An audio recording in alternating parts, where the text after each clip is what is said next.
Bien, hermanos, que Dios me les bendiga en esta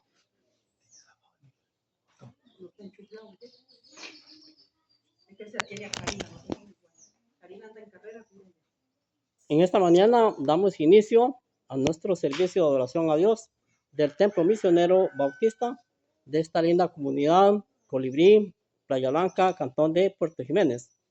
Hoy continuamos la segunda parte de este estudio de Hechos 10. El tema es el ministerio de Cornelio, un hombre que hizo grandes cosas maravillosas. Cornelio, un hombre de Dios. Y yo quiero esta mañana invitarles a abrir la Biblia porque vemos esta segunda parte tan hermosa en Hechos 10 y verso 30, que dice así: entonces Cornelio dijo: hace 4 días que a esta hora yo estaba en ayunas, y a la hora novena, mientras oraba, en mi casa vi que se puso delante de mí un varón con vestiduras resplandecientes. Vemos lo que él estaba haciendo, que dice que él, ¿qué estaba haciendo?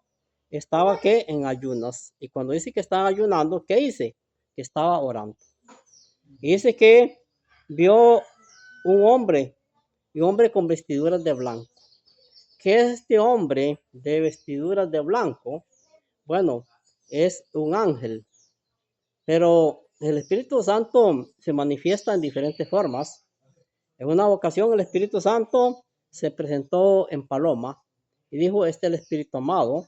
Otras veces también el Espíritu Santo se presenta un ángel también, por supuesto que sí, ¿verdad? Pero siempre es Dios. Dios se manifiesta en distintas formas se manifiesta este Dios. Vemos que este hombre, qué privilegio de este hombre.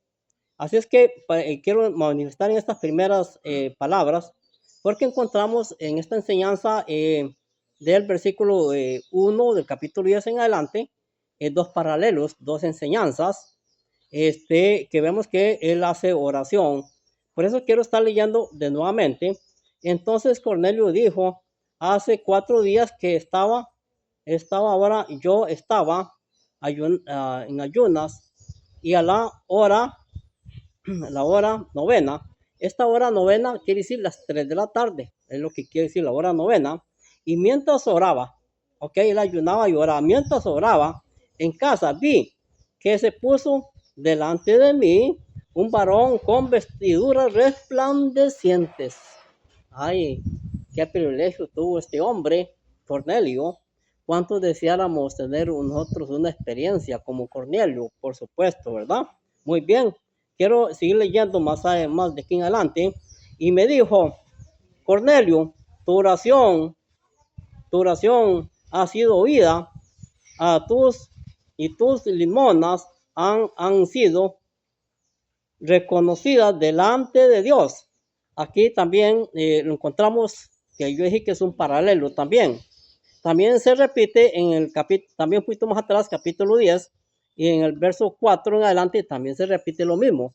Cuando hay dos enseñanzas repetidas, ¿cómo le llamamos nosotros a dos enseñanzas repetidas de la palabra de Dios? Le llamamos enseñanzas paralelas, paralelo, ¿verdad? Así es precisamente.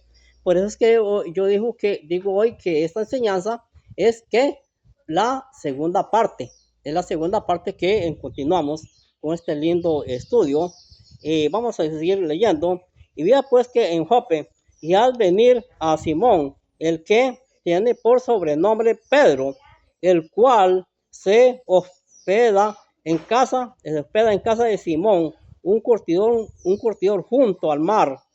Cuando llegó si llegó, te he mandado, así que luego vivía en ti tú, y has hecho bien en venir ahora, pues todos nosotros estamos aquí en la presencia de Dios para oír todo lo que Dios te ha mandado, amén, todo lo que Dios mandado.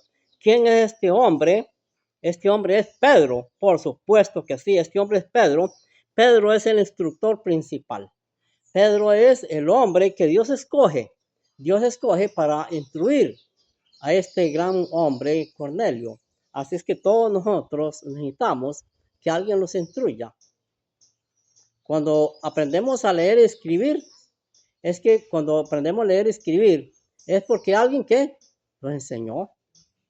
Ay, si no hubieran escuelas en la comunidad, hay personas que se han criado en lugares muy difíciles donde no puedan ir a la escuela, pero se encarga papá, se encarga mamá, por especial mamá, a enseñarles a escribir y a leer. Y así han habido muchas personas, pero siempre. Ahora vamos a ver otros privilegios de este hombre y vamos a ver parte del discurso también de Pedro. Quiero un poquito más adelante también del capítulo 10 de los Hechos y versículo 34. Entonces Pedro abrió la boca y dijo, en verdad, comprendo que Dios no hace excepción de personas. Ahora sí, es decir que Pedro abre la boca, ahora sí yo comprendo, dice Pedro, que es que Dios no hace excepción de personas. Por aquellos tiempos había mucha excepción de personas. Por aquellos tiempos los judíos no se mezclaban con los samaritanos. Claro que no. ¿Y qué eran los romanos? Enemigos de los judíos. Porque tenían que tributar para Roma a los judíos y eran enemigos también. Pero Dios es un Dios que no hace excepción de personas. Esa es parte del gran discurso que da Pedro. Y quiero leer el otro verso también, el 35. Sino que en toda nación se agrada del que lo teme y hace justicia, y Dios envió en mensaje a los judíos a Israel, anunciando el evangelio de la paz por todo Jesús. Jesús es el Señor de todos. Jesús es el Señor de todos. Así es que es parte de este gran discurso que Pedro da. Quiero ir un poquito más adelante, el 42 también. 42 del capítulo siempre de los Hechos 10. Dice, y nos mandó a que prediquemos al pueblo y testifiquemos que Él es Dios y que ha puesto por Jesús por vivos y muertos. Así es que testifiquemos que Jesús es Dios de vivos y de muertos también. Pero ¿cómo podemos entender nosotros que Jesús es Jesús de vivos y muertos? ¿Cómo que de muertos también? Podemos preguntar cómo es entonces que vivos y muertos también. Este pasaje así lo está enseñando claramente, ¿va? Vivos y muertos, que dice así. Pero, ¿acaso que los muertos pueden hablar? No, los muertos no pueden hablar. ¿A qué se refiere que entonces que Jesús es Jesús de qué? De vivos y muertos también. Y muertos también. Claro, por supuesto que sí. Claro que sí.